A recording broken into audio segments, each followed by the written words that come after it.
নমস্কার, শুভ শারদীয়া প্রীতি ও শুভেচ্ছা। তো সবাই কেমন আছেন? আশা করছি সবাই ভালো আছেন। কালকে দীপাবলি, আজকে ভূত চতুর্দশী। তো সবাই সাবধানে পুজো কাটাবেন, বাজি টাজি ভালোভাবে দেখে শুনে পোড়াবেন।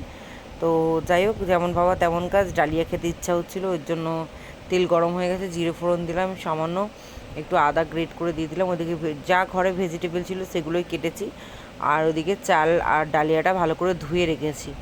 তো দীপাবলিতে কার কার বাড়িতে কালী পুজো হয় আর কার কার বাড়িতে লক্ষ্মী পুজো হয় সেটা জানিও। আমার বাপের বাড়িতে লক্ষ্মী পুজো আছে, মানে কালী পুজোর দিনকার অলক্ষ্মী বের করে আর ঘরে লক্ষ্মী প্রবেশ করে, এটাই আর কি। তো আমার বাপের বাড়িতে পুজো আছে, ভালোই মজা হয়। তো যাই হোক, দিয়ে দিলাম টমেটো, কাঁচা লঙ্কাটা একটু ভাজা ভাজা হয়ে আসলে ভেজিটেবলগুলো দেবো। এই যে দেখতে পাচ্ছ ভেজিটেবলগুলো দিচ্ছি, এটা ভালো করে একটু নাড়িয়ে তারপরে দেন ডালিয়াটা দিয়ে দেবো। এই যে দেওয়া হয়ে গেছে, ভালো করে নাড়াবো। ওটা ভাজা ভাজা হয়ে আসলে হলুদ গুঁড়ো দেবো, জিরে গুঁড়ো দেবো আর নুন দেবো, আর কিছুই দেবো না। এই তিনটে মশলা দিয়েই এত সুন্দর টেস্ট হয়। মেয়েটাকেও করে দিই আমি এইভাবেই। মেয়েটাকে যখন করি একটু সামান্য ঘি দিই, আর আজকে আমরা বড়রা সবাই খাবো, ওই জন্য ঘিটা আর দিলাম না। তো ভিডিওটা ভালো লাগলে লাইক করবে।